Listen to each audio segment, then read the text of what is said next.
იმედმა ხომ იცოდა და რუსთავი ორმა ხომ იცოდა, რომ 23 ივლისს უცბად მთელი ეს გრეიდერული ტექნიკა შემოვიდოდა რუსთავაზე და გადაწყრიდა.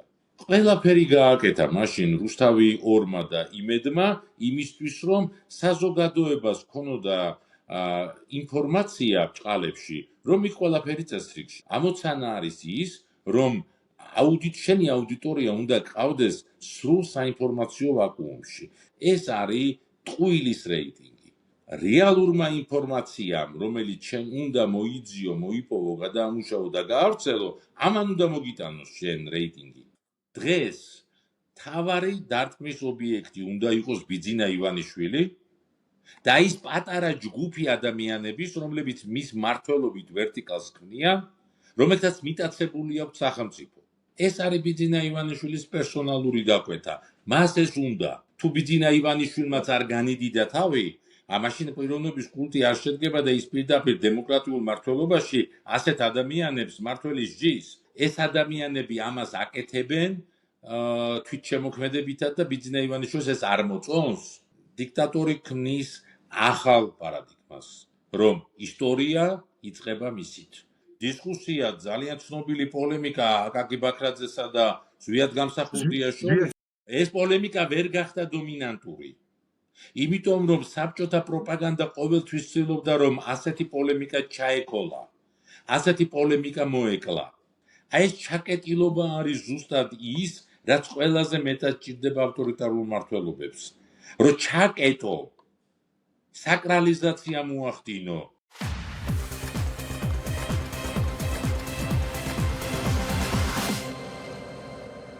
გადაცემის პარტნიორია კოკა-კოლა.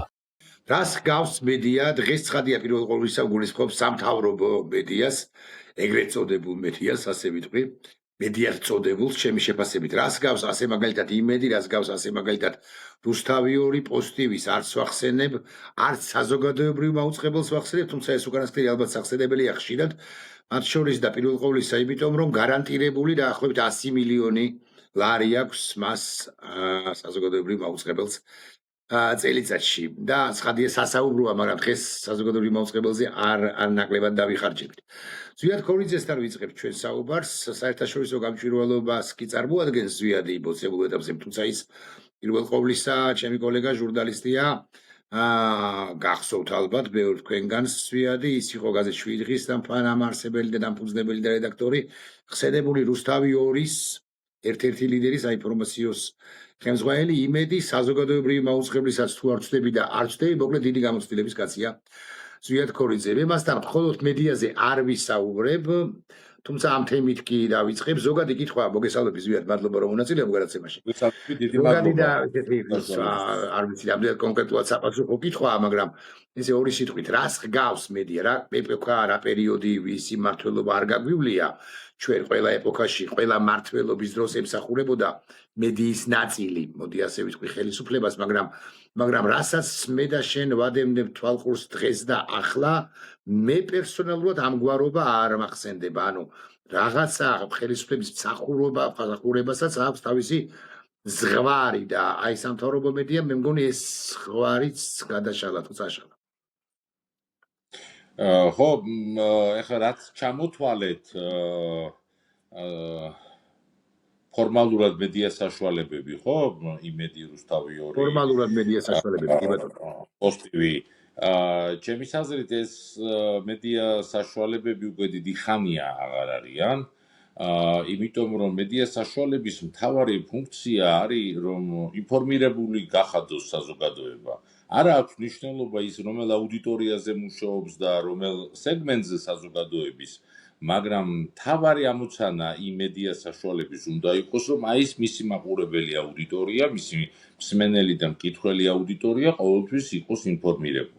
და როდესაც შენი მიზანი არ არის ინფორმირებულობა საზოგადოების და შენი მიზანი არის საზოგადოების სწორედად დეზინფორმირება, ანუ იმ რაღაცა პროპაგანდისტულ ნაკადში მოქცევა, რომელიც შენ კი არ მოგიფიქრებია, შენ ამაზე დრო კი არ დაგიხარჯავს, ეს უბრალოდ მოგიტანეს, დაგიდეს მაგიდაზე და გითხრეს, რომ შენ აი ამ კალაპოტის იქეთ აღარ გადახვალ. აი ეს არის შენი სამოქმედო არეალი, ფეხი არ დაგიცდეს, არც აქეთ ნაპირზე გადახვიდი, არც იქეთ და ზედმეტი რამ არ გაიგო და ზედმეტი კითხვა არ დასვა, აი ამ კალაპოტში იმოძრავე. და ამ კალაპოტში ჩასვი ის აუდიტორია, რომელიც გყავს და შენი ამოცანა არის, რომ სწორედ აი ამ მექანიზმებით, რაც შეიძლება მეტი აუდიტორია დაითრიო და პრაქტიკულად გააკეთო რა, რომ ეს აუდიტორია დატოვო ინფორმაციის გარეშე. ჩვენ თუ დავაკვირდებით, მაგალითად, იმედის მაყურებელს, აი, ყავს ალბათ საახლობლოში, სამეზობლოში, სანათესაოში, ადამიანები, რომლებიც არიან იმედის მომხმარებლები. და ძალიან ხშირად, აი, მათთან რო იწყებს საუბარს, აკვირდები იმას, რომ მათ არ აქვთ ინფორმაცია იმაზე, რა ხდება ქვეყანაში. იმაზე კი არ ვსაუბრობ, რა ხდება მაგალითად რუსთაველის გამზირის საპროტესტო აქციაზე. კარგი, თუ ამაზე შეიძლება არ იყოს ინფორმირებული და არც მიაწოდოს ინფორმაცია იმედის საინფორმაციო პროგრამა, მაგრამ ქვეყანაში ხო რაღაცები ხდება. ისეთი რაღაცები ხდება, რომელზეც უნდა იყოს ინფორმირებული მაგალითად იმედის მაყურებელიც. იმედის მაყურებელი ხომ არის უფლებამოსილი ყოფილიყო ინფორმირებული იმასთან დაკავშირებით, რომ იყო ძალიან სერიოზული რისკის ზონა შოვის ტერიტორია, ხო? ყველაფერი გააკეთა მაშინ რუსთავი 2-მა და იმედმა იმისთვის, რომ საზოგადოებას ქონოდა ინფორმაცია ბჭყალებში, რომ იქ ყველაფერი წესრიგშია, რომ იქ დროულად ჩატარდა ოპერაცია და იქ არანაირი პრობლემა არც ერთ მოქალაქეს არ უდგას. და როდესაც აღმოჩნდა ქვეყანაში მედია საშუალებები, რომლებმაც ინფორმაციაც გაავრცელეს და განგაშის ზარიც ატეხეს და თანდათანობით უკვე საღამოსკენ ძალიან ბევრი სატელევიზიო მედიაც უკვე ამ ინფორმაციას ავრცელებდა და უკვე კითხვებს კრიტიკულად სვამდნენ, იმედის მაყურებელს მაშინ გაუჩნდა ესეთი განცდა, რომ ესენი რატო იტყუებიან ახლა? არაფერი არ ხდება იქ. იქ ხო გვითხრეს, რომ ყველაფერი წესრიგშია. იქ ხო გვითხრეს, რომ არანაირი რისკის ზონა აღარ არის. არავინ არ არის საფრთხეში. მესმის, მაგრამ მეორე ხდება იმედის თანამშრომელი. განვა ზოგადად ეს რას ნიშნავს, რომ ყოველდღიურ რეჟიმში იმედის მაყურებელი არის მინიმუმ მოქცეული საინფორმაციო ვაკუუმში, ანუ მას არ აწვდიან ინფორმაციას იმის თაობაზე, რომ ასეთი რაღაც ინფორმაციები ხდება. აი მაგალითად, კარგი დაუშვათ, TV პირველმა და ფორმულამ შეიძლება იმიტომ ვერ მიაწოდეს ინფორმაცია დროულად საზოგადოებას, რომ მერიამ არ მისცეს ინფორმაცია მათ. მაგრამ დააკვირდით, იმედმა ხომ იცოდა და რუსთავი 2-მა ხომ იცოდა, რომ 23 ივლისს უცბად მთელი ეს გრეიდერული ტექნიკა შემოვიდოდა რუსთაველზე და გადათხრიდა. ხო შეეძლოთ ამის შესახებ ინფორმაცია მიეწოდებინათ საკუთარი მაყურებლისთვის, საკუთარი აუდიტორიისთვის. არა, იმიტომ რომ ამოცანა არის ზუსტად რა. ამოცანა არის ის, რომ შენი აუდიტორია უნდა გყავდეს სრულ საინფორმაციო ვაკუუმში.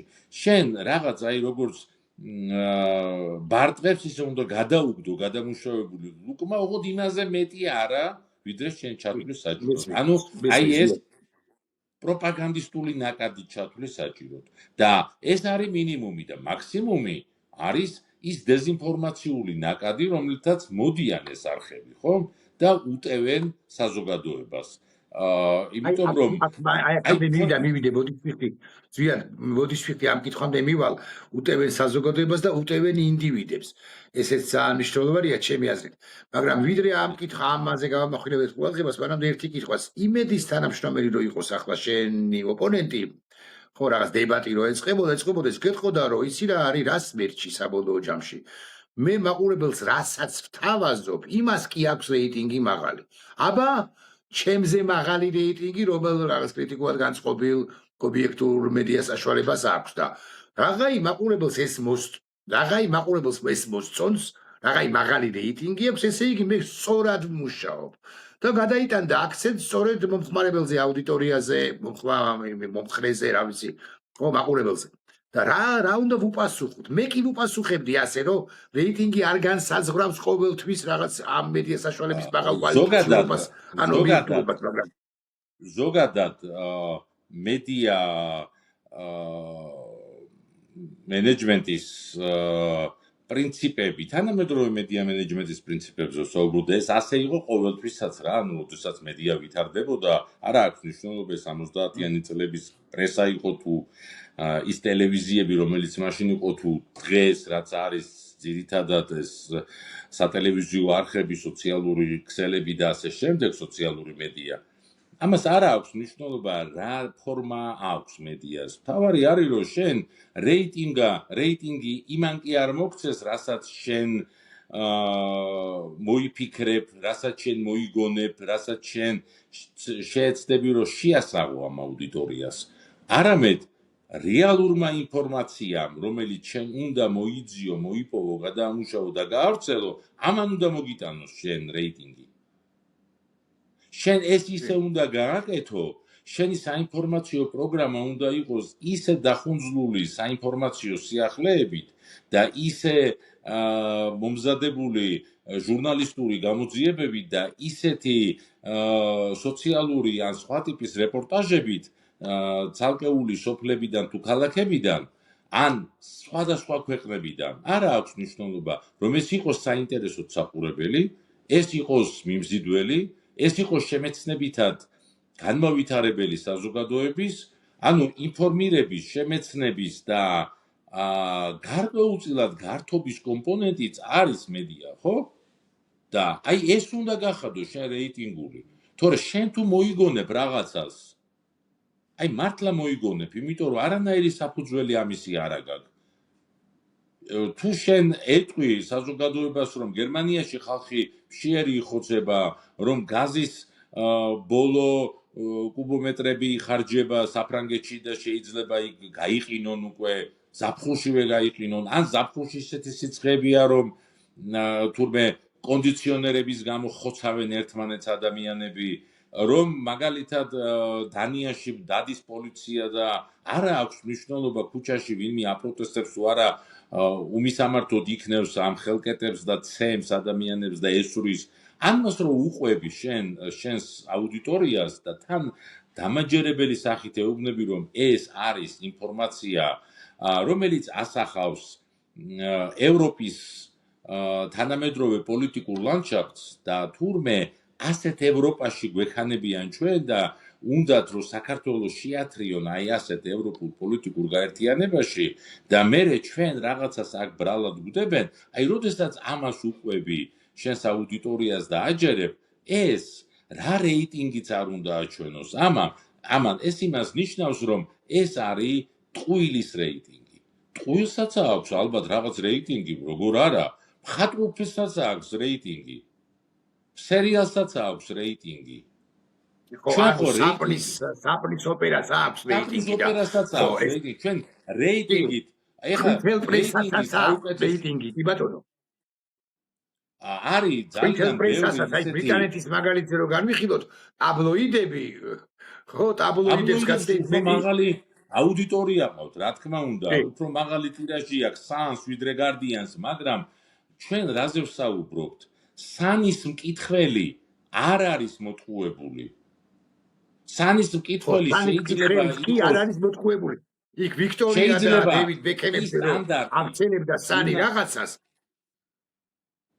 ჟურნალისტური გაშუქების სტანდარტი, როგორიცაა Guardian's, ისეთი არ აქვს Sun's და არასოდეს Guardian-ი ისე არ დაწერს ამბავს, როგორც დაწერს Sun-ი. მაგრამ ნებისმიერ შემთხვევაში, აი ორი ბრიტანელი რო ავიღოთ, რომელიც გამოდის, ორი ლონდონელი გამოდის ქუჩაში, ერთი ყიდულობს დილით Sun's, ერთი ყიდულობს Guardian's, აუცილებლად ორივე ინფორმირებული რჩება.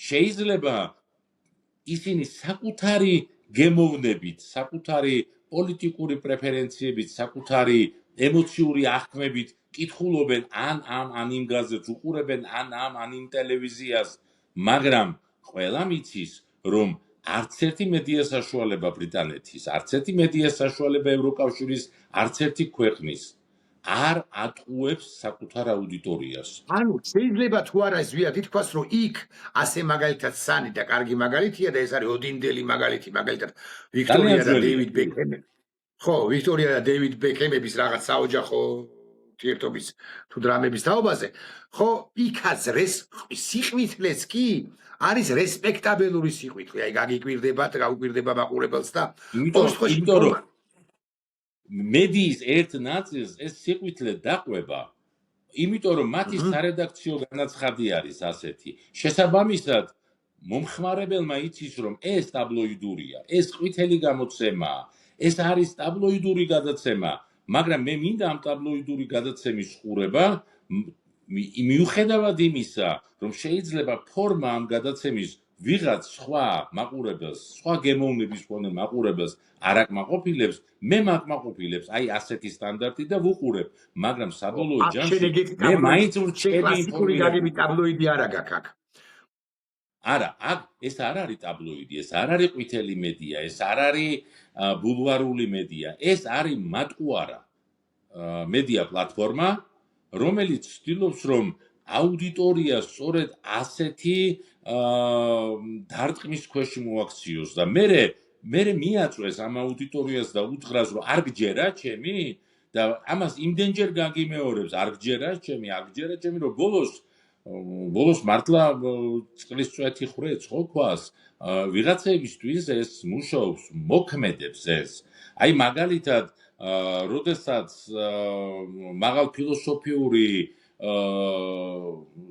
სათაურში არჩევს პოსტები და დაარქმევს ევროპის დაისი ახლა შპენგლერების ხედან ამ გადაცემაში და საუბრობენ ევროპის პოლიტიკურ მომავალზე უკაცრავად ანგნებავთ ფილოსოფიურ ხედვაზე მომავლის ევროპისა არა მაგრამ ისინი ამ სახელს ზუსტად იმიტომ არქმევენ და ამ სახელის ქვეშ იმიტომ შემოაქვთ ის შინაარსი რაც მათ უნდათ რომ მიეწოდონ საზოგადოებას რომ გამრუდებული სარკის პრინციპით უთხრან ადამიანებს რომ მორჩა ევროპა მთავრდება ანუ ამოცანა ამ პროპაგანდისტული სახელმძღვანელოსი რომელიც მათ უდევთ მაგიდაზე არის სწორედ ისეთი რაღაცების ჩაბეჭდვა ადამიანების ტვინში რაც ჭირდება რომელიღაც პოლიტიკურ ცენტრს ახლა საბოლოო ჯამში რო დავაკვირდეთ ახლა მთავარი გენერატორი იმედის რუსთავიორის და პოსტივის ანუ აი ამ პროპაგანდისტული მედია პლატფორმების სარედაქციო დღის წესრიგი არის ზედაპირულად კი არ ვამბობ ამას არის მართლა რუსული იმიტომ რომ ეს არის რუსული აი ვინმე იტყვის და სწორედ იქნება მოდის ვიხდი გასვედირებ რომ ეს არის რუსული სპეცოპერაცია რომელსაც ინგლისურად brainwashing-ი ხოლო ქართულად ტვინთარეცხვის სპეცოპერაცია ჰქვია და ვინც ამას იტყვის ის უას არ შეცდება ამ თავის ბზაფ შეფასებაში ხო ნუ დამოუკიდებლად იმისას შეგვიძლია ამას დავარქოთ მაგრამ თავარი ამოცანა არის რომ რაღაც ანალიტიკურ ცენტრებში შედან ადამიანები რომლებიც ფიქრობენ რომლებიც იგონებენ რაღაც გარკვეულ პარადიგმებს რაღაც გარკვეულ სქემებს რომ აი როგორ უნდა იმუშაონ ცალკეულ საზოგადოებებში აი ამ თემებით აი როგორ უნდა მიაწოდონ ეს საზოგადოებას აი თუ მაგალითად თავის დროზე როდესაც ევროკავშირთან ასოცირების ხელშეკრულება და ღრმა და ყოვლის მომცველი ვაჭრობის შეთანხმება იდებოდა და შემდგომ ამას მოყვა ვიზა ლიბერალიზაციაც მაშინ ასეთი გამალებული დღის წესრიგი რუსულ პროპაგანდას არ ჰქონდა საქართველოში თუმცა გავიხსენოთ მაშინ როგორ სთავაზობდნენ ამას უკრაინაში და იქ რა პროცესები გამოიწვია როგორ თავაზობდნენ ამას სომხეთში იმიტომ რომ სომხეთმაც მაშინ უარი თქვა ევროასოცირების ხელშეკრულებაზე და დღეს როდესაც სომხეთის მმართველობა აი ძალიან ფორსირებულად და ძალიან საინტერესოდ მართავს აი ამ პროცესს ევროკავშირთან ინტეგრაციის და ძალიან სწრაფი ნაბიჯებით მიდის ამ ინტეგრაციის პროცესზე უცბად დააკვირდეთ რა თემა მოდის ისევ სასწრაფო წესით, ეხლა წარმოვიდგინე, ვინ ეკითხება მაგალითად რუსეთის პრეზიდენტს, მოთხოვოს სომხეთის პრემიერ-მინისტრს, რომ შენ ახლა რეფერენდუმი იმ საკითხზე კი არ უნდა ჩაატარო, იყოს თუ არა კონსტიტუციის შემადგენელი ნაწილი დამოუკიდებლობის დეკლარაციის, აი რაღაც აი ის მოსაზრებები, ის პოსტულატები, რომელიც ყარაბაღს მოიცავს. არამედ შენ უნდა ჩაატარო რეფერენდუმი იმაზე, რომ სომხეთის მოსახლეობას რა ურჩევნია ევრაზიულ ეკონომიკურ კავშირში ყოფნა თუ ევროკავშირში ყოფნა. ან უფრო მეტიც, საერთოდ ევროკავშირი არ ახსენო, გინდათ თუ არა ევრაზიულ ეკონომიკური კავშირიდან გასვლა. ეხლა ეს საკითხი უკეთესად ხომ იცის სომხეთის მოსახლეობამ, იცის სომხეთის მთავრობამ და ამას თვითონ აკეთებენ, მაგრამ არა დღეს თუ დააკვირდებით, მთელი კამპანია რუსულ მედიაში და შესაბამისად რუსეთიდან მართულ, რუსული სახელმძღვანელო დოკუმენტებით მართულ სომხურ მედიაშიც არის აგებული რაზე, რომ აი დავიღუპებით ჩვენ თუ შევართ ევროკავშირის რაღაც ასოცირების სივრცეში ან ევროკავშირთან გავაღრმავებთ სავაჭრო ეკონომიკურ ურთიერთობას, ევრაზიული კავშირი დაიხურება ჩვენთვის და აი დავრჩებით მშივრები. აი ეს არავინ არ დარჩება მშიერი, თუ ის სწორად აწარმოებს თავის პოლიტიკას, არავინ არ დარჩება მშიერი, თუ მას ეყოლება სწორი, სამართლიანი და ძლიერი პარტნიორები და არ იქნებიან დამოკიდებული ვიღაცაზე მონურად და არავინ არ დარჩება მშიერი, ვინც მოქმედებს.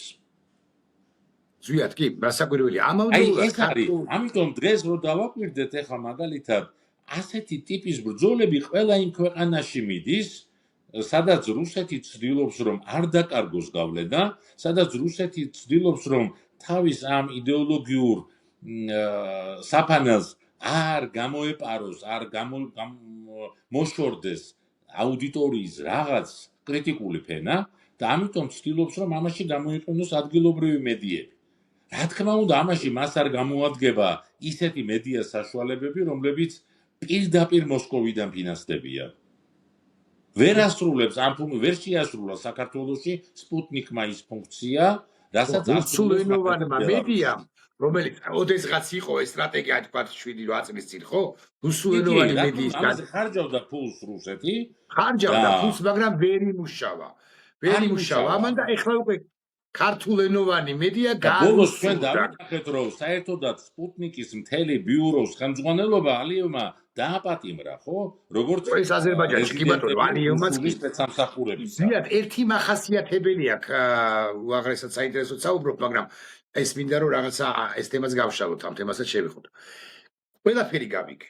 მაგრამ ამ ქართულ მედიას ალბათ ისევე როგორც ბევრ სხვა მედიას, ბევრ სხვა ქვეყანაში მედიასაც აქვს ერთი მახასიათებელი, მაგრამ საქართველოში განსაკუთრებით ასე მგონია. გეშავს საზოგადოების ერთ ჯგუფებს, რაღაც გარკვეულ ჯგუფებს, ინდივიდების, მოქალაქეების წინააღმდეგ.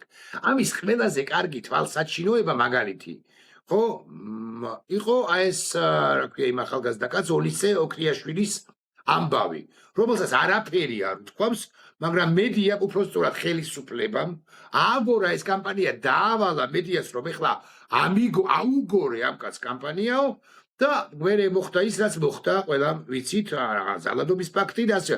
რაც მთავარია, ეს ძალადობაც როგორც ასეთი, მედიამ არ დაგმოშენება თლად სიზუსტი სიტყვა არ არის, არ გაემიჯნა, კრიტიკულად არ შეაფასა.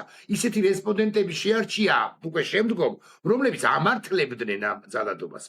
აი, უკაცრავად, აი ერთი ყველაზე მნიშვნელოვანი რა, მირაკლი, აი ამ ისტორიებში ახლა რასაც ყვები, ხო?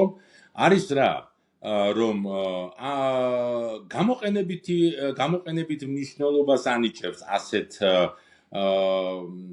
მოსაზრებებს, ასეთ შეხედულებებს, ასეთ აქტივობას ცალკეული ადამიანებისა ქართული ოცნება. ნუ ეხლა ქართული ოცნება ამ შემთხვევაში მოდი ესე ვთქვათ, განზოგადებულად ვამბობთ, რომ აქ იმედიც, რუსთავიორიც, პოსტივიც, პარლამენტიც, მთავრობაც, ყველაფერი ქართული ოცნებაა, ხო? ბიძინა ივანიშვილი. მათ ახლა დაჭირდათ, რომ ამოეღოთ აი ეს რამდენიმე ხნის წინ, რამდენიმე წლის წინ ნათქვამი ეს გამონათქვამი ონისე ოქრიაშვილის ნოდარ დუმბაძესთან დაკავშირებით და შეეძინათ, რა თქმა უნდა, დარღვეული კონტექსტით, შეეძინათ ის ტონალობა, რომელიც საჭირო იქნებოდა ძალადობისთვის. როცა დაჭირდათ ძალადობის აქტის განხორციელება ლევან ბერძენიშვილზე, მათ ასევე იმ თარიღამდე დაახლოებით 2 წლით ადრე საჯარო ლექციაზე ნათქვამი ფრაზა ამოიღეს, ასევე კონტექსტი მოჭრეს, შეუცვალეს და სხვა კონტექსტში გამოიყენეს ეს ფრაზა, იმიტომ რომ გამოყენებითი მნიშვნელობა ამ ფრაზეს იყო ის, რომ მას უნდა გამოეწვია ძალადობა. და თუ დავაკვირდებით, ეს არის ერთ-ერთი მნიშვნელოვანი ბერკეტი, მნიშვნელოვანი ინსტრუმენტი, რომელიც დარჩა დღეს ქართული ოცნების არსენალში. ეს არის ძალადობა. მე ბოდიში კარგი რაკუსია ზვიან არის თუ არა ეს ერთ-ერთი ან ბოლო ან ერთ-ერთი ბოლო უყურე კანონები მიიღეს რაღაც არ ვიტყვი მე ეს ბოლოა ბოლოს წინა თუ პოსტისტორიულია მე ვამბობ იმას რომ დღეს ყველაზე მთავარი ინსტრუმენტი რომელიც აქვს ქართულ ოცნებას ხელში ეს არის ძალადობა. მან სახელმწიფო ძალადობა კი არა. სახელმწიფოს აქვს ლეგიტიმ ჭყალებში ანუ ჭყალებოდ ლეგიტიმური ძალის გამოყენების უფლება. სახელმწიფო არ ძალადობს. სახელმწიფო არ ძალადობს, მოზალადე ჯგუფებს ქმნის. არა, სახელმწიფო არ ქმნის მოზალადე ჯგუფებს. ამ შემთხვევაში მოზალადე ჯგუფებს ქმნის ბიძინა ივანიშვილი და მისი მმართველობითი ვერტიკალი. და როდესაც ჩვენ ვამბობთ რომ სახელმწიფო ვერ იძალადებს, თუ სახელმწიფო ძალადობს, ის უკვე არის დიქტატორული სახელმწიფო. თავიდან ბოლომდე დიქტატორულია. ამ შემთხვევაში სახელმწიფოს იტაცებს ბიძინა ივანიშვილი და აი ამ იტაცებულ სახელმწიფოს ის იყენებს იმისთვის, რომ განახორციელოს ეს ძალადობრივი აქტები. და რას ემსახურება ეს ძალადობა? ეს ძალადობა ემსახურება იმას, რომ ადამიანები, რომლებიც ამ ქვეყანაში უნდა ქმნიდნენ სამოქალაქო საზოგადოებას, ისინი უნდა იყვნენ დაშინებული. ვერ აშინებს ბიძინა ივანიშვილი ქართულ საზოგადოებას. აქტიურ ქართულ საზოგადოებას ვერ აშინებს. ის ცდილობს რომ დააშინოს იმედის აუდიტორია.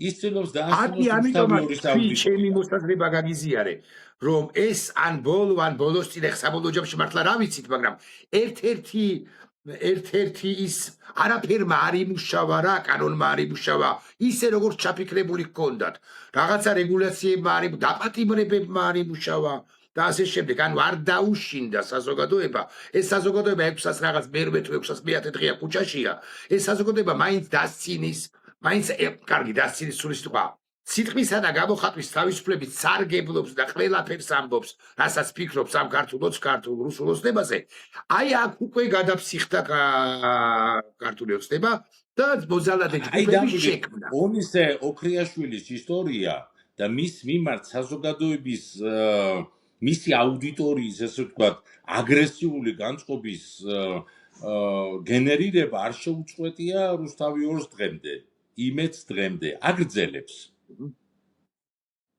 ანუ ამის მუდმივი გენერირება არის მათი სურვილი ხო ეს ხო არ შეიძლება რომ ნათია ლაზაშვილის სურვილი იყოს ან თამარ ურუშაძის სურვილი იყოს პერსონალურად ეს არის დავალება რომ შენ ასე უნდა გააკეთო იმიტომ თუ ასე არ გააკეთებ შენი ადგილი აქ არ არის არ არის შენი ადგილი აქ მაგრამ ეს ნათია ლაზაშვილი თუ თამარ ურუშაძე თუ სხვა გავიგე რომ განიფთებული ყავს ქართულ ოცნებას მაგრამ მათი პასუხისგებლობა განა არ არის ეს ყველაფერი რაც არ უნდა დაგავალო მე არ მithქვამს არა მე არ მithქვამს არა მე არ მithქვამს რომ მათ პასუხისგებლობას ვინმე ააცილებს აარიდებს იმის გამო რასაც ისინი დღეს აკეთებენ მაგრამ ჩვენ უნდა დავინახოთ მთლიანობაში რომ ეს ადამიანები იმ მატრიცას ქმნიან ახლა რომელიც ბიძინა ივანიშვილს სჭირდება ბიძინა ივანიშვილს სჭირდება ძალადობის მატრიცა სხვა მექანიზმი მან შეინარჩუნოს ხელისუფლება არ აქვს მეთაყვება იმიტომ რომ ყველა სხვა დანარჩენ რამეს კანონებს სამართლებრივ პროცესებს პოლიტიკურ პროცესებს ყველაფერს ქვეყანაში სჭირდება ლეგიტიმაცია. ბიძინა ივანიშვილმა შეიძლება ეს საჯარო დართვას, მაგრამ ძალიან კარგად იცის, რომ მას არც ერთ ამ სფეროში ლეგიტიმაცია არ აქვს. არ არის საქართველოს პარლამენტი ლეგიტიმი. იმიტომ კი არა, რომ ზვიად ქორიძე მის ლეგიტიმაციას ვერ ხედავს. უბრალოდ თვითონ დეპუტატები ვერ ხედავენ ლეგიტიმაციას, ქვიათ დეპუტატები და ვერ აღიქვამენ თავს დეპუტატებად და ყვირიან გვაღიარეთ. თუ შენ უკვე დეპუტატი ხარ, რატო ითხოვ აღიარებას? აღიარებული უნდა იყო, ხო, მაგრამ ხვდები რომ არა ხარ აღიარებული, იმიტომ რომ შენ ლეგიტიმაცია არ აქვს, უკაცრავად ირაკლი დავასრულებ. მთავრობასაც არ აქვს ლეგიტიმაცია. არანაირი ლეგიტიმაცია არ აქვს. ამიტომ შესაბამისად ნებისმიერი გადაჯგუფება მთავრობაში არის რაღაცა შტაბობანას თამაში, ხო? აი დღეს წავიდა ერთი მინისტრი, ან რატო მოვიდა ეს მინისტრი, ან რატო წავიდა ეს მინისტრი, ან ვინ არის პასუხისმგებელი, რომ თუნდაც იმ იმედის აუდიტორიას მოუყვეს, რატო მოხსნეს მინისტრი? ეს ხო არ იყო ცუდი მინისტრი მათი კონსტრუქციით. იმედის აუდიტორიისთვის ხო არ იყო ეს ცუდი მინისტრი, აბა რატო მოხსნეს მაშინ? მართლავად გახდა? ანუ აქ საუბრობთ იმაზე, რომ მთავრობას არ აქვს ლეგიტიმურობის განცდა.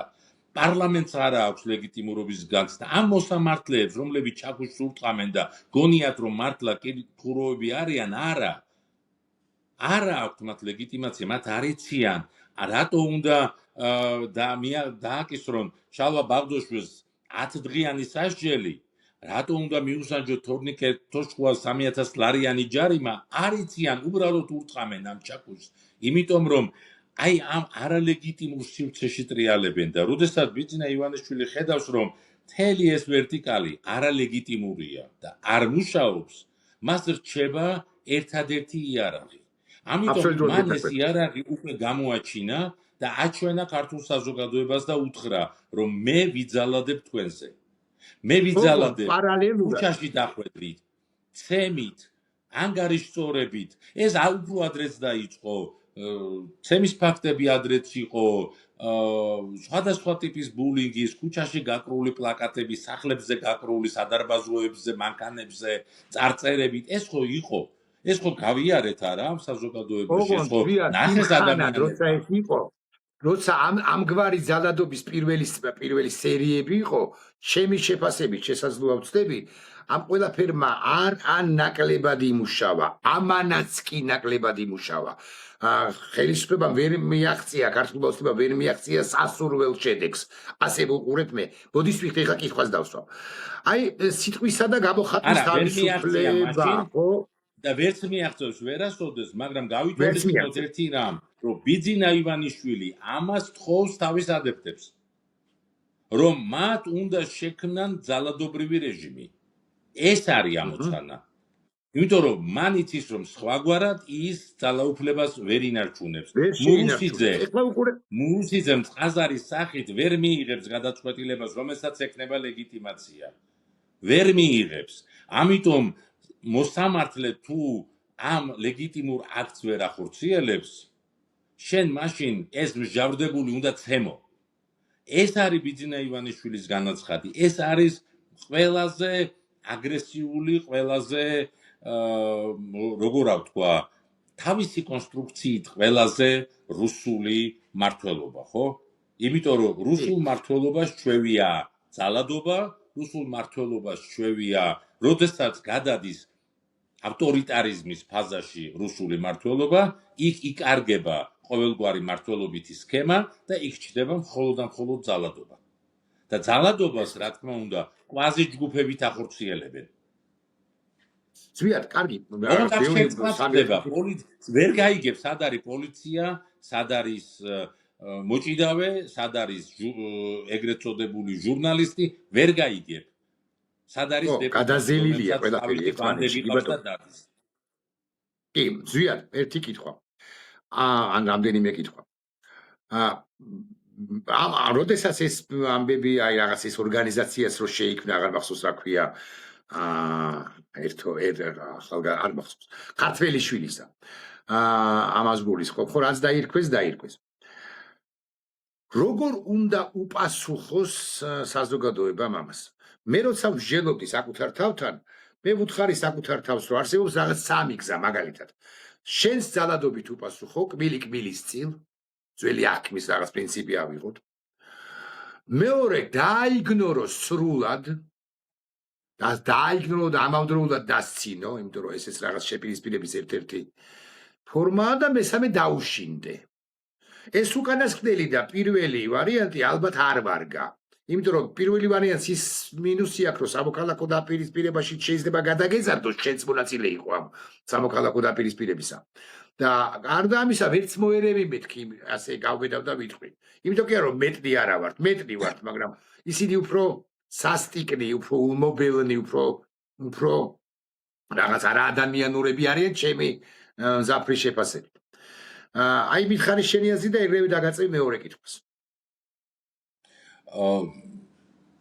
მე ასე მგონია, რომ ბიძინა ივანიშვილს, როდესაც საუბრობ იმაზე, რომ მას ძალადობის აქტივიზება ჭირდება დღეს და ის ამისთვის ყველაფერს აკეთებს, ეს ძალადობა საბოლოო ჯამში სწორედ სამოქალაქო დაპირისპირებაში გადადის, ხო? ეს არის მისი ამოცანა. ისევე როგორც ყველა დიქტატორული რეჟიმის ამოცანა არის, რომ საზოგადოებაში სამოქალაქო დაპირისპირების ტემპერატურა აწიოს. იმიტომ რომ მან მხოლოდ ამის შემდეგ შეუძლია უთხრა საზოგადოებას, რომ ეს მე ვარ ის, ვინც აქ დააწყნარებს სიტუაციას, მაგრამ საბაზისოდ მე მჭირდება სამოქალაქო დაპირისპირება. ეს ასია. იმიტომ კი არა რომ მე ვფიქრობ ასე. უბრალოდ გამოცდილება, პრაქტიკა ყველა აი ამ დიქტატორული რეჟიმები სამხრეთ აღმოსავლეთ აზიაში თუ სამხრეთ ამერიკაში თუ აფრიკაში, სადაც აი თანამედროვე ეპოქამდე მოდის კიდევ დიქტატურები, ყველა აჩვენებს ამას. ბიძინა ივანიშვილი ამ გზას დაადგა. ამიტომ ჩვენი საზოგადოების მთავარი ამოცანა არის, რომ ასეთი სამოქალაქო დაპირისპირების რეციდივი არ დაუშვას. ეს არის ამოცანა. ამიტომ შესაბამისად, როდესაც თითოეულ ჩვენგანს გვიწევს გადაწყვეტილების მიღება, ამ გადაწყვეტილების შინაარსი უნდა იყოს ის, როგორ გაანეიტრალო ეს ძალადობრივი პოლიტიკა ბიძინა ივანიშვილის. იმიტომ რომ თუ შენ ძალადობას უპასუხებ ძალადობით, მაშინ ბიძინა ივანიშვილი არის ჭყალებში გამარჯვებული. თუ შენ შეუშინდები და დანებდები, ბიძინა ივანიშვილი არის გამარჯვებული. რა თქმა უნდა, არის სხვა მექანიზმები, სხვა ფორმები, აი მაგალითად ძალიან საინტერესოა, ხო, სატირა, დაცინვა და ესეთი დამოკიდებულება, აი დღეს მაგალითად, დღეს დამთავრდა გუშინდელი ძალადობრივი აქციის ანონსი, ხო? დღეს დამთავრდა, ამოიწურა. იმიტომ რომ ეს მოძალადე პერსონა დღეს სტიროდა, რომ მაბულინგებენ. ის დამთავრდა, მან არ შეიძლება რამე გააკეთოს. ანუ ის უკვე გაფუჭებული ცდისპირია ბიძინა ივანიშვილისთვის. მან ისროლა რაღაც რეპლიკა, ანუ ის რეპლიკა ისროლა, რომელიც ბიძინა ივანიშვილს სჭირდება, მაგრამ ის ამას ვეღარ შეასრულებს, ბუნებრივია. და ვერც ამის სხვა ვერ შეასრულებს. ახლა ბიძინა ივანიშვილი არის ძებნაში. ზოგი შეიძლება უფრო თამამადად ჭყალებში გამოვარდეს წინა ფლანგზე და იყვიროს, რომ ეს მე ვარ სპარტაკი და მე გაუსწორდები ფიზიკურად ხალხს იყვიროს. ყველა ასე დასრულდება. იმიტომ რომ სოციალური ბაზისი იმისთვის, რომ აი აქ სამოქალაქო დაპირისპირება გამოიწვიო, არ არსებობს. აქ არსებობს ის, რომ ქართულ საზოგადოებას, სამოქალაქო საზოგადოებას, რომელიც აი ღირებულებით ერთობის პრინციპით არის გაერთიანებული და სწორედაც აი ამ ღირებულებებით პლატფორმაზე დგას, ეს საზოგადოება არ არის აგრესიულად დაპირისპირებული იმედის აუდიტორიას, რომელიც უბრალოდ მსხვერპლია აი ამ ძალადობრივი პროპაგანდისტული პლატფორმების, ხო? ყველა ერთად ხედავს იმას, რომ დღეს თავარი დარტყმის ობიექტი უნდა იყოს ბიძინა ივანიშვილი და ის პატარა ჯგუფი ადამიანების, რომლებიც მის მმართველობით ვერტიკალს ქმნიან, რომელთაც მიტაცებული აქვს სახელმწიფო. და მას მიტაცებული აქვს როგორც მოქალაქეთა ერთი ჯგუფის სახელმწიფო, კუთვნილი სახელმწიფო, ისე მოქალაქეთა მეორე ჯგუფის კუთვნილი სახელმწიფო. ანუ თითოეული მოქალაქის კუთვნილი სახელმწიფო აქვს მიტაცებული ამათ. ეს არის პრობლემა, ამიტომაც ბაზისი, სოციალური ბაზისი სამოქალაქო დაპირისპირებისთვის არ არის. ვერ გამოიწვია ეს ბიძინა ივანიშვილმა. ამიტომ რა დააკვირდეთ, ბიძინა ივანიშვილი აკეთებს ხელოვნურ პროცესს ქმნის, რომ აი აქ თურმე დადიან ვიღაც უსამშობლო, უღმერთო, უმორალო, უწარსულო, უისტორიო, ულიტერატურო საზოგადოება და აი ამ კონკრეტულად გუშინ მოჭიდავეს ან ხვალ ვიღაც ძალოსანის ან ზეგ ვიღაც კიდე სხვა მოკრივის სახით უნდა გაუსწორდეთ და ეს გასასწორებელი აუდიტორია არ არის ქვეყანაში. უბრალოდ არ არის და ასეთი სოციალური დაკვეთაც არ არსებობს ქვეყანაში, რომ ვიღაცაებმა ასე დაამკვიდროს. ეს არის ბიძინა ივანიშვილის პერსონალური დაკვეთა. მას ეს უნდა. ეს რო არ გამოუვა, ეს არის ზუსტად ეს იქნება კრიზისის მაჩვენებელი მისი ძალაუფლების. რა თქმა უნდა, ზვიად, ერთი კითხვაც. 2-3 კითხვა დაგვრჩა და აი ამ 2-3-დან პირველი. რას მივაწეროთ, ან როგორ ავხსნათ ის, რომ აი ეს ყოფილა ადრეც, მაგრამ აი გუშინდა დღეს კიდევ ერთი ამბავი აღმოვაჩინეთ. დიმიტრი სამხარაძე ავალებს ცალკეული რაღაც რაიონების გამგებლებს თუ რაღაც მუნიციპალიტეტების თანამშრომლებს ამ დითირამბების მიძღვნას ბიძინა ივანიშვილის ათვის. ეს როგორ გონია თავად ბიძინას სურვილია, რომ ასე მაკეთ დამადიდეთო? თუ შეიძლება არის ბილწის ზმნის მოშველება არ მინდა, რაღაც თვით ინიციატივა ცალკეული პირებისა, რომლებიც რაღაცა ფიქრობენ, რომ ასეთ ნაბიჯებს თუ გადადგამენ და ამას თუ გააკეთებენ, ბიძინას ისინი მოეწონება, ბიძინა მათ დაინდობს, ბიძინას, რა ვიცი, გული მათკენ მიუბრუნდება თუ მაინც და მაინც განბრუნებული აქვს, ხო? აი რა ანუ იმას მეუბნები, რომ რა პიროვნების კულტთან აქვს, პიროვნების კულტის შექმნასთან აქვს საქმე. პიროვნების კულტის შექმნა არ ნიშნავს იმას, რომ მარტო ცალკეულმა პოლიტიკოსებმა ან ცალკეულმა მხარდამჭერებმა ბიძინა ივანიშვილის სადონ ბიძინა ივანიშვილისგან დიდება.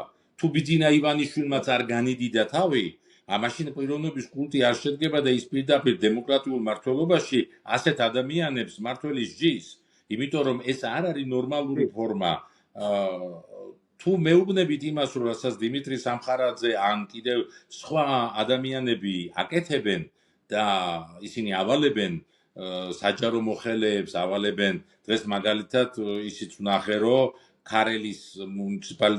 ქარელის მერს შეეშალა და ის რასაც უგზავნიდა საჯარო მოხელეებს დასაწერად, ასატვირთად საჯაროდ დადოს თავისი აუდიტორია. რა მიცდილება, კი ბატონო. ხო. ანუ ეს რას ნიშნავს, რომ ეს ადამიანები ამას აკეთებენ თვითშემოქმედებითად და ბიძინა ივანიშვილს ეს არ მოწონს? და თუ ბიძინა ივანიშვილს ეს მოწონს და ბიძინა ივანიშვილი ესენი ამას იმიტომ აკეთებენ, რომ ბიძინა ივანიშვილს თავი მოაწონონ, ანუ დარწმუნებული არიან, რომ ბიძინა ივანიშვილს ეს მოწონს, ეს იმას ნიშნავს, რომ სწორედ ეს არის ავტორიტარიზმის ფორმულა. ეს არის დიქტატურა, რომ მმართველს ეს მოწონს. რა თქმა უნდა, არასოდეს არც ერთი დიქტატორი არ ამბობს, დეკრეტს არ გამოსცემს, რომ ახლა წადით და მე მაკეთ. ამას უნდა მიხვდეს მისი გარემო უნდა შეიქმნას, ის შეიქმნას ისეთი, რომ მისი ქვემდებარეები და სამხარაძეები თუ არა სამხარაძეები, ხო, მიხვდნენ, რომ ეს ეანება, ეს მოეწონება დიქტატორს ან ავტორიტარ კაცს, ხო, რომელსაც ამგვარი მართლობა. სულ რამდენიმე კვირა გავიდა, ხო, როდესაც აი უცბად არავინ არ იცოდა, გამოცხადდა ბრიფინგი ირაკლი ყობახიძის, ჟურნალისტებმა კამერები ჩართეს, საზოგადოებამ ტელევიზორში პირდაპირ ეთერში უყურა ამ პრესკონფერენციას და რა იყო თემა? ბიძინა ივანიშვილის ქება. ეხლა ამ იერარქიულ ხაზზე ირაკლი ყობახიძე ყველაზე მაღლა დგას, ხო, ბიძინა ივანიშვილთან ახლოს. ეს იმას ნიშნავს, რომ ეს არის ნებადართული სტილი. აქ რა უნდა ვარკვიოთ, ეხლა ამდენი ხანია ვსაუბრობ, რომ დიქტატურის ანატომია ამოვხსნათ, ხო? დღეს რაც საქართველოში არსებობს ფაქტობრივად. ამაზე ვსაუბრობთ და ახლა რატომ უნდა გაგვიკვირდეს, რომ ბიძინა ივანიშვილის ეს კონკრეტული ადეპტები სხედან და იგონებენ ტექსტებს, რომელთა ტირაჟირებაც ხდება შეუცვლელად, ხო? ვიღაცებს რო უგზავნიან ჯგუფებში, მე ისინი წერტილს და მძიმესაც კი არ ცვლიან და სწორად არ სვამენ, ისეთივე შეცდომებით გადააქვთ საკუთარ გვერდზე და აქვეყნებენ, ხო? ეს იმას ნიშნავს, რომ აქ ეს უკვე გამძაფრებულ ფაზაშია. ეს არის ერთ-ერთი კომპონენტი, აი ახლა ვიდრე ჩვენი საუბარი დაიწყებოდა, კიდევ ერთხელ გადავხედე ჩემ ნიუსფიდს და ერთ-ერთი ჩემი Facebook მეგობრის, რომელსაც არ ვშლი, კომენტარი წავიკითხე, რომ ასეთი მასშტაბის ქველმოქმედი და მეცენატი საქართველოს არ ყოლია. დავით სარაჯიშვილიც კი არ იყო ასეთი. ეს ადამიანი არ არის პოლიტიკოსი, ეს ადამიანი არ არის მმართველობით რგოლში. ეს ადამიანი, მაქსიმუმ შეიძლება რაღაცის გამორჩენაზე იყოს. მინიმალურის გამორჩენაზე, შეიძლება საკვების დონეზე გამორჩენაზე იყოს. იმიტომ რომ მას არც თანამდებობას თავაზობენ, არც გავლენა აქვს მას იმხელა საზოგადოებაში ან პოლიტიკურ გაერთიანებაში, რომ ვთქვათ, რომ აი ახლა ის ვალდებულია, რომ ეს დაწეროს. ის იმიტომ არის ვალდებული ეს დაწეროს, რომ ის არის აი სწორედაც მოდი ასე ვთქვათ, წყალებში ხალხის ხმა დიქტატურის პირობებში. და მისმა ასეთმა სტატუსმა უნდა შექმნას განცდა, გენერალიზებული განცდა, რომ მართლა ჩვენ დავით სარაჯიშვილს მივტიროდი თურმე მე-20 საუკუნის დასაწყისში რა ვინ ყავდა ესეთი მეცენატი, მაგრამ ის რა არის ფეხიჩქილადაც არ ღირს, ჩუჩხადაც არ ღირს ბიძინა ივანიშვილთან შედარებით. რატომ შეიძლება აი ესეთი ფორმულა შევქმნათ, ხო? იმიტომ რომ ვთქვათ, რომ და ეს არის აუცილებელი შემადგენელი ნაწილი დიქტატორული მმართველობის, რომ შენამდე არსებული ისტორია არ არსებობდა. ეს არ იყო ისტორია. სულ ერთია შენი წინამორბედი იყო, შენი წინამორბედის წინამორბედი, თუ შენი 1 საუკუნის ან 2 საუკუნის წინანდელი წინაპარი. დიდი, ავტორიტეტული, გავლენიანი, ძლიერი წინაპარი, რომელმაც ბევრი რამ გააკეთა ქართული საზოგადოების რეფორმირებისთვის და ქართული სახელმწიფოებრიობის იდეის აღდგენისთვის, ხო? ისინი არავინ არ არიან. ტყუილად კი არ ჩნდებოდა გზადაგზა, რომ ახალი ჩვენი დროის ილია ჭავჭავაძე უბრალოდ ლამის ის თქვეს, რომ 19 საუკუნის ბიძინა ივანიშვილი იყო ილია ჭავჭავაძე, ხო? და ამ სიტყვის ავტორი დღეს საკონსტიტუციო სასამართლოს მოსამართლეა. ან მაგალითად ყოფილი განათლების მინისტრი გვახსოვს, რომ ამბობდა, რომ 16 თაყაიშვილია ჩვენი დროის. აი დღეს უკვე წავიკითხე, რომ ასეთი დავით სარაჯიშვილიც არ ყოფილა. ანუ ეს იმას ნიშნავს, რომ დიქტატორი ქმნის ახალ პარადიგმას, რომ ისტორია იწყება მისით და მანამდე რაც იყო, ეს იყო ცალკეული გამონათებები. ამ პარადიგმას, ამგვარ პარადიგმას, რა ვიცი, თუ გლებავთ მონარქებიც ვახსენოთ, თუ გლებავთ რაღაცა ხელოვანი ხალხიც ვახსენოთ, ხელოვნურად არც არავინ არ ქმნიდა. ამ ქვეყანაში გალაქტიონს აქვს, ხო, შოთაილი, აკაკი, ვაჟა და გალაქტიონი, ხო? ამ ქვეყანაში სახელი, კაი, თუ გლებავთ ზვიადის მივამატოთ ერთ წელს და დღეს გამსახურდია. ხო, როგორც პირველი პრეზიდენტი. ან არ მივამატოთ. ამ ქვეყანაში ავტორიტეტები თავადი ხალხი ქმნიდა და ძალდატანებით ეს ყველაფერი არ ხდებოდა ამ საუკუნეების განმავლობაში, ხო? ანუ ვერ მოახმევს, საკუთარ მე შემიყვარეთ, სულ მინიმუმ ნაიბრობა და სულ კიდევ უარეს შემთხვევაში რაღაც ბოლოს მოქმედებას კი შეიძლება იყოს. ბარემ ბოლო კითხვა, ეს ჩემი რეპლიკა იყო, ჩავთვალოთ რომ არ არის კითხვა. ეხლა ბოლო კითხვა. ცოტა სასაცილო. განათლებული კაცი ხარ. რომანი ამგვარი ოქროს ბეჭედი, ვინ დაწერა? გახსოვს? ოქროს აი ბეჭედი. ჭედაზიან ოქროს ბეჭედი. აი არ გახსოვს. მისი ავტორი არის ფუსუდ გებუაზე ფულარია. ეხლა რატო ვახსენებ ამ ფუსუდ გებუაზე ფულარიას? შენ გახსოვს ეგ რომანი ირაკლი? აი ბავშვობაში ბებიაჩემ მითხრაო წაიკითხეო ფუსუდ გებუაზე ფულარიაო და ოქროს ბეჭედი წავიკითხე თუ რაღაც ვერცხლის სამაჯური სიმართლე თქვა არ მახსოვს და არც ცუდი დღეები იყო ის ჩემთვის. მე ძალიან ვთხოვ რომ ეს რომანი გამოგიგზავნო რა. მე გამოგიგზავნო? ხო, ელექტრონული ვერსია გექნება. არა, ელექტრონული ვერსია არ არსებობს ფუსუდ გებუაზე ფულარიას ოქროს ბეჭედის საკითხი. თუ სადმე ვნახავ, გულახდილად გეტყვი და თუ გადავაწყდი, იყიდი და თუ გინდა რაღაც წარწერით გაჩუქე. დიდი თავგამოდება ჭირდება დღეს ქართულ გამომცემლებს, რომლებიც საოცრად რატო ვახცინეთ საქმეს აკეთებენ, რომ ფულარიაზე ხوار არის? გებუაზე ფულარიას სია უსაშველო შეიძლება იყოს. აი, დუმბაზე კარვიც შეიძლება იყოს რაღაც 258. ხო, სია ადამიანებისა, ხელოვანი ხალხისა, ფუსუდგებუაზე ფულარიას ჩათვლით არ მის გარეშე, ვისაც არ უნდა შევეხოთ ამათეული გაგებით. შეიძლება იყოს უსაშველო. ოღონდ ამბავის ის არის, რომ მათ ერთ-ერთი ამბავის ის არის, რომ მათ არც ფუსუდგებუაზე ფულარიას ოქროს რაფია ბეჭედი აქვს საკითხული და არც შოთა რუსთაველის ვეფხისტყაოსანი და ვინმე შეიძლება რომ განგვისაზღვროს ასაკვი არ დავემორჩილებით, მაგრამ გვითხრან რომ აი რა ჩარჩოებში ვიმოძრაოთ, როდესაც შევეხებით თუ ამ ხელოვან ხალხს, ან თუ პოლიტიკოსებს. ეს ხელისუფლება ამბობს არ შეურაცხყოფა არ მოგვაყენოთ. და სიტყვისა და გამოხატვის თავისუფლება თითქოს თავად შეურაცხყოფას არ აყენებდნენ, არ იყენებდნენ წლების განმავლობაში, ხო? არა ამატებდნენ წლების განმავლობაში. აი კალაძე გვახსენდება, ან სხვები და სხვები, იგივე კობახიძე, სხვები და სხვები. აი გამოხატვის თავისუფლებასა და თუ გინდა ესე ერთი ფორმულირება ვიცით კითხვას. გამოხატვის თავისუფლებასა და აი ამ რაღაცა კრიტიკის უფლებასა და აი ამ რაღაც ღირსების შელახვას შორის რა ზღვარი გადის. ხო, აი სანაიამ რაც გააკეთა, ეს გამოხატვის თავისუფლების ფორმა. უკვე დააკვირდი ირაკლი რომ კითხვის ფორმულირებაზე გავლენა მოახდინა ამ პროცესმა.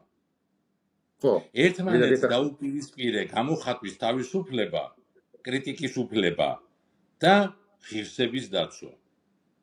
ხო. ადამიანი, რომელიც მხატვრულ ნაწარმოებს აფასებს, მოწონს ის ან არ მოწონს ის ღირსებას ლახავს. კრიტიკოსი, რომელიც წერს კრიტიკულ ნაწარმოებს, კრიტიკულ შეფასებას რომელიმე რომანზე, ის მწერალს შეურაცხყოფს. ეს ჩვენი საზოგადოების პრობლემაა, რომ კრიტიკა ამ საზოგადოებაში საბჭოთა ეპოქაშიც არ იყო მიღებული, თორემ ჩვენ თუ გადავალთ მე-19 საუკუნის 70-იან 90-იან წლებში, იქ დავინახავ და გნებავთ მე-20 საუკუნის დასაწყისში პირველ 20-მეოთხედში, ვიდრე მოხდებოდა საქართველოს ოკუპაცია, ჩვენ დავინახავთ, რომ ადამიანები აქ კრიტიკულად აფასებდნენ თანამედროვე მწერლებსაც, კლასიკოსებსაც და ეს არ განიხილებოდა შეურაცხყოფად. როდესაც ზუსტად გერონტიკოძე აფასებს ვაჟა-ფშაველას, ეს არ ნიშნავს ვაჟა-ფშაველას ღირსების შელახვას. კი ბატონო. მიუხედავად იმისა, რომ ასეთი მწვავე კრიტიკული წერილი შეიძლება მეორე არ წავიკითხოთ და მით უმეტეს ვაჟა-ფშაველაზე ვერ წავიკითხოთ. კი ბატონო. მაგრამ ეს არ ნიშნავს, რომ გერონტი ქიქოძის ამოცანა იყო ვაჟა-ფშაველას გაბიტურება ან მისი პატივისა და გაბიტურება. ღირსების შელახვა. პირიქით ასეთი ტიპის კრიტიკული წერილები იწვევს დისკუსიას და საზოგადოებამ რა დიახ, თქმა უნდა გაგი, ხო, აი დისკუსია დისკუსია, ყოველთვის სწორია, უნდა გაცალოს. პოლემიკას, დისკუსიას. მე-19 საუკუნე, მე-20 საუკუნე, აი, მე-20 საუკუნის ასე მაგალითად 70-იან წლებში მე მახსენდება ერთი ცნობილი პოლემიკა, ავტორებს ვეცდები რომ გავიხსენო. ერთი გურამასათიანი, მაგალითად სათავეებთან, თუ არ რა ვცდები, თქმა უნდა და მეორე იყო ძალიან ცნობილი დისკუსია, ძალიან ცნობილი პოლემიკა აკაკი ბაქრაძესა და ზვიად გამსახურდიას შორის. საოცარი პოლემიკა იყო კვახეშეძახილი და კვახეშეძახილის კი ბატონო. პასუხი. ეხლა ესეთი პოლემიკა რა თქმა უნდა არის საზოგადოების განვითარებისთვის მნიშვნელოვანი. აქ შეიძლება და ჩვენ დღეს უკვე პოსტფაქტუმ ვიცით რომ ძალიან ბევრ საკითხში აკაკი ბაქრაძე და ზვიად გამსახურდია არ იყვნენ ერთ პოზიციაზე, ბევრ საკითხში ისინი კრიტიკებდნენ ერთმანეთს. კონცეპტუალურ საკითხში იყვნენ ისინი თანამოაზრენი, რომ საქართველოს უნდა ყოფილიყო დამოუკიდებელი სახელმწიფო, რომ დეკოლონიზაცია უნდა მომხდარიყო და აუცილებლად ქართული საზოგადოება უნდა გამხდარიყო დემოკრატიულ პრინციპებზე მზარდი საზოგადოება. მაგრამ როგორ უნდა მომხდარიყო ეს საპოლემიკო თემა იყო და რა თქმა უნდა იმ პოლემიკას ჰქონდა უდიდესი მნიშვნელობა. სხვა საკითხია, რომ ინტელექტუალური პოლემიკა იყო. ეს პოლემიკა ვერ გახდა დომინანტური. იმიტომ რომ საბჭოთა პროპაგანდა ყოველთვის ცდილობდა რომ ასეთი პოლემიკა ჩაეკოლა. ასეთი პოლემიკა მოეკლა. და ხელი შეეწყო ისეთი საზოგადოებრივი აზრის ფორმირებისთვის, რომელიც ეხლა რა ვიცი, მე კარგად მახსოვს, იმიტომ რომ მაშინ უფროს კლასში ვსწავლობდი და მახსოვს დეტალები, მაგალითად, აი იმ საჯარო გარჩევის ჯაყოს ხიზნების სატელევიზიო დადგმისა, რომელიც მოეწყო მაშინ და სახელმწიფო ტელევიზიაში. ეს და ერთადერთი ადამიანი, რომელიც იქ იბრძოდა აი ამ საერთო ჩამოყალიბებული შავრაზმული აზრების წინააღმდეგ, სწორედ აკაკი ბაქრაძე იყო. მაგრამ ეს არის ძალიან მნიშვნელოვანი რამ, როგორ შეიძლება რომ ჩვენ ვთქვათ, რომ რაიმე თემა, რაიმე საკითხი იყოს ტაბუირებული. ჩვენ ჩავკეტოთ რომელიმე მწერალი და ვთქვათ, რომ მასზე ჩვენ არ აგვაქვს არაფერი სასაუბრო. როგორ შეიძლება კი არ უნდა დასრულდეს ოთარ ჭილაძეზე პოლემიკა. მისი ყველა რომანის გარჩევა უნდა მიდიოდეს პერმანენტულად, იმიტომ რომ ყველა ეს რომანი, განსაკუთრებით მისი ბოლო რომანი, განსაკუთრებით მისი ერთ-ერთი ჩემთვის ყველაზე საყვარელი რომანი ყოველმან ჩემმა პოვნელმა, ხო? ეს არის ისეთი რომანები, რომელიც განუსაზღვრელ შესაძლებლობებს იძლევა იმისთვის, რომ ქართული საზოგადოება მსჯელობდეს ამ რომანებზე და განვითარდეს ამის პონჩი. როგორ შეიძლება ჯემალ კარჩხაძეზე არ იყოს პოლემიკა ქართულ საზოგადოებაში, ან არ კამათობდეს ქართული საზოგადოება ბესიკ ხარანაულის ყველატაებზე და არ იყოს ეს პოლემიკა მუდმივად. ეს აუცილებელია, იმიტომ კი არა, რომ მე მომწონს ეს პოეტი, ეს მწერალი, ვაცხადებ ტაბუირებულად და მე ვკეტავ მას. აი ეს ჩაკეტილობა არის ზუსტად ის, რაც ყველაზე მეტად ჭირდება ავტორიტარულ მმართველობებს. რომ ჩაკეტო, საკრალიზაცია მოახდინო და თქვა, რომ არაფერი აღარ უნდა გავიგოთ ამის მეტი, ვიდრე ეს საყველპუროდ სუფრისთვის დაწერილი ფრაზები, ხო? ხო.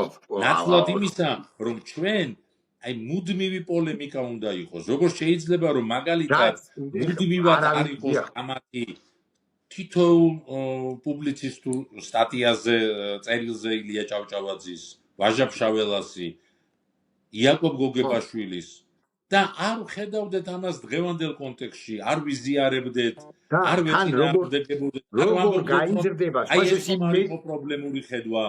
ან პირიქით, ამან ხომ არ გამოიწვია ის პროგრესი, რაც მოყვა ქართული პირველი რესპუბლიკის დაფუძნებას.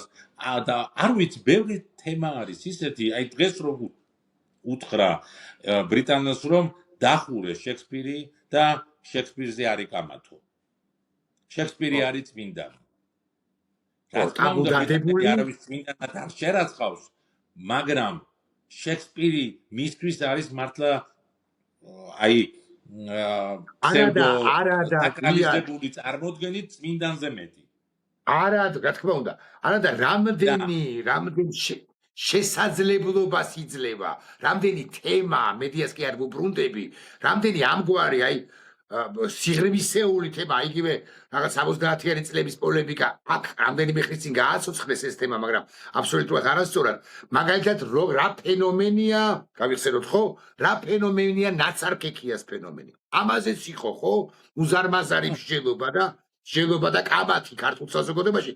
კომუნისტების დროსაც კი მეთქი გავბედავდა, იმიტომ რომ ის მაინც რაღაც სახელმწიფო გამოცემებში იბეჭდებოდა ხო ამგვარ კომუნისტური საზოგადოების დროს თავისუფალი მოაზროვნეები ყავდა ქართულ საზოგადოებას. ყავდა, რომლებიც სწორედაც იყვნენ ჩვენი საზოგადოების ყველაზე სერიოზული კურსორები. მათ გაყავდათ აი ეს ქართული სახელმწიფოს, ქართული საზოგადოების ნავი აი ამ აზვირთებულ ოკეანეში. ხო, გაყავდათ და სწორად მოყავდათ, იმიტომ რომ ჩვენ რა ღირებულებებზე ვსაუბრობდით 80-იან წლებში, 80-იანი წლების მეორე ნახევარში განსაკუთრებით, ხო? აი ეს გახდა მერე საფუძველი ქართული სახელმწიფოებრიობისა, ხო? და ჩვენ ამიტომ ვსაუბრობთ დემოკრატიაზე. დემოკრატია ხო ცალკე აღებული ფრაზა არ არის, რომელსაც ჩვენ უნდა ვეთაყვანოთ. ჩვენ უნდა ვეთაყვანოთ იმ ღირებულებებს, რომელიც ჯამში შეადგენს დემოკრატიას. ეს არის თანასწორობის იდეა, ეს არის სამართლიანობის იდეა, ეს არის სამართლიანი სამართლის იდეა, ეს არის კეთილდღეობის იდეა და როგორ უნდა მოვიპოვოთ კეთილდღეობა, როდის უნდა ვთქვათ, რომ კეთილდღეობაში ვართ, ხო? და ბევრი სხვა საკითხი, რომელიც ჩვენს ღირებულებით ასპექტებს წარმოადგენს და ჩვენ თუ ამაზე შევწყვიტეთ საუბარი და ჩვენ თუ ტაბუ დავადეთ ყველა ასეთ მნიშვნელოვან თემას, მაშინ შეგვიძლია პირდაპირ თქვათ, რომ ჩვენ განაცხადს ვაკეთებთ უკვე ავტორიტარიზმზე, ჩვენ საზოგადოება. ბიძინა ივანიშვილი რო აკეთებს ავტორიტარიზმზე განაცხადს, ვიცი. და ის რომ დიქტატორულ მმართველობას აძლიერებს, ვიცი და ამაზე ვკამათობთ, კი არ ვკამათობთ, ამაზე ვსაუბრობთ, ხო, ამდენი ხანია ახლა მე და შენ ეთერში, მაგრამ და კიდე რამდენი ადამიანი საუბრობს დღეს საქართველოში ამაზე, მაგრამ ქართულმა საზოგადოებამ არ უნდა დაუშვას, თითოეულმა მოქალაქემ არ უნდა დაუშვას, რომ რაღაცით შეშინდეს და შეწყვიტოს აზროვნება, რაღაცით შეშინდეს და შეწყვიტოს გამოხატვის თავისუფლება და გამოთქვას თავისი აზრი, თუნდაც პოლემიკური, თუნდაც ყველაზე პროვოკაციული, თუნდაც ყველაზე ფულად აღსაქმელი, მაგრამ უნდა გამოთქვას, ის არ უნდა ჩაიკლას თავის თავში და მე ამაზე ვიტანაკ. გეთახმები, ზვია, ძალიან დიდი მადლობა. ვითარდება საზოგადოება და ამ კამათში ყდება დიქტატურა. ძალიან დიდი მადლობა, ზვიად ქორიძე იყო ჩემი სტუმარი, ბოლო რეპლიკას მეც გავაკეთებ მისი ნებართვით.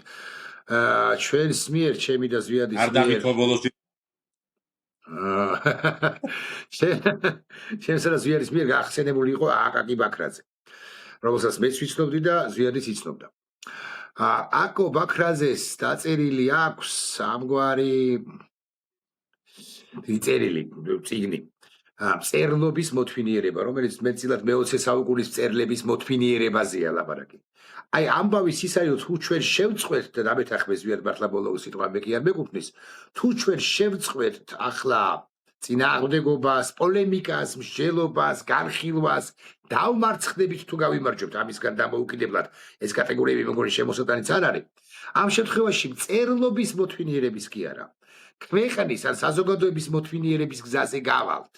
და თუ ქვეყნისა და საზოგადოების მოთმინიერების გზაზე გავალთ, 70 წლის თავზე თუ 50 წლის თავზე ამგვარი ავტორიც აღარ გამოჩნდება უხეშად მეორე აკაკი ბაქრაძე ან სხვა ვინმე, იმიტომ რომ მოთმინიერებული წერლობა კი იყო მეტწილად, მაგრამ აქ-იქ გამოჩნდებოდნენ ხოლმე იმავე მე-20 საუკუნეში პირები, რომლებიც ვერ მოათმინიერეს მიზესთა და მიზესთა ან ნაკლებად მოათმინე, რომლებას თქვენს თავისი სიტყვა იმ კომუნისტების დროსაც კი ხსენებული ჭილაზეც შეგვიძლია გავიხსენოთ სხვა შორის ამ კონტექსტში. მაგრამ თუ მოათმინიერა ივანიშვილმა თუ რუსეთმა მის ზურგს უკან დგომმა, თლიანად საზოგადოება ან თლიანად ქვეყანა, ანუ დაადუმა, ზოგი გააქცია, ზოგი მოისყიდა, ზოგი არ ვიცი რაღაცა უკნა, ხო? 50 წლის თავზე ვინმე სხვა ბაქრაძე ან ქორიძე ან ტაბლიაშვილი ან ნებისმიერი თქვენგანი რაგვარისას ბრძანდებით ვეღარ დაწერს საზოგადოების მოთმინიერებას და ეს კი იქნება ვიღაც ეცლება 50 წლის თავზე სუვერენიტეტის ხელახლა აღდგენისათვის სულ სხვა ეპოქა დგება არა მარტო ჩვენთან, არამედ სამყაროშიც კი. ეს იყო ჩემი რეპლიკა, ზვიადის დაერწმუნებული ვარ ამ პათოსს საყვება და ასე დავასრულებთ ინტერვიუს. დიდი მადლობა. მე მაინც იმეც დავიტოვებ, რომ ყველა ის საკითხი, რაზეც დღეს ვისაუბრეთ,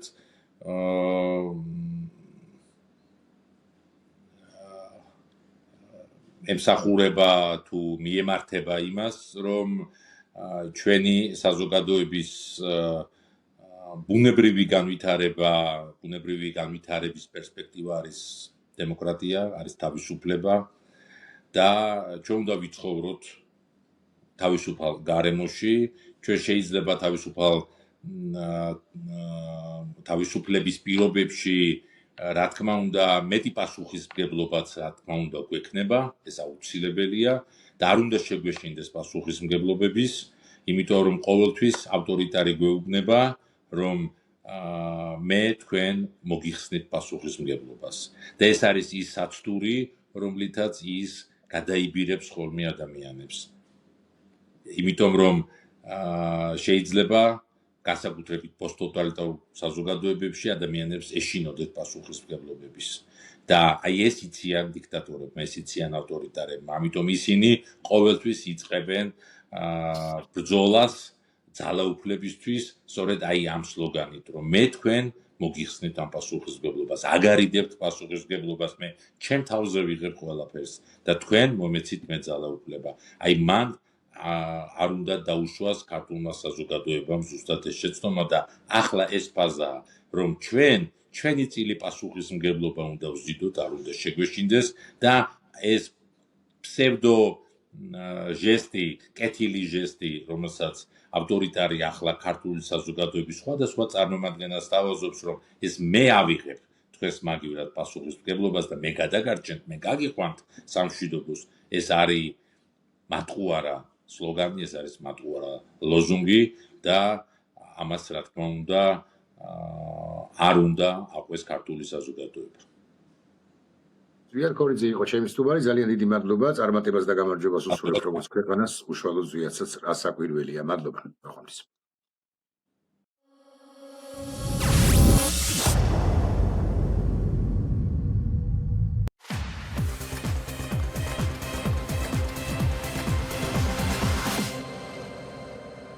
გადაცემის პარტნიორია Coca-Cola.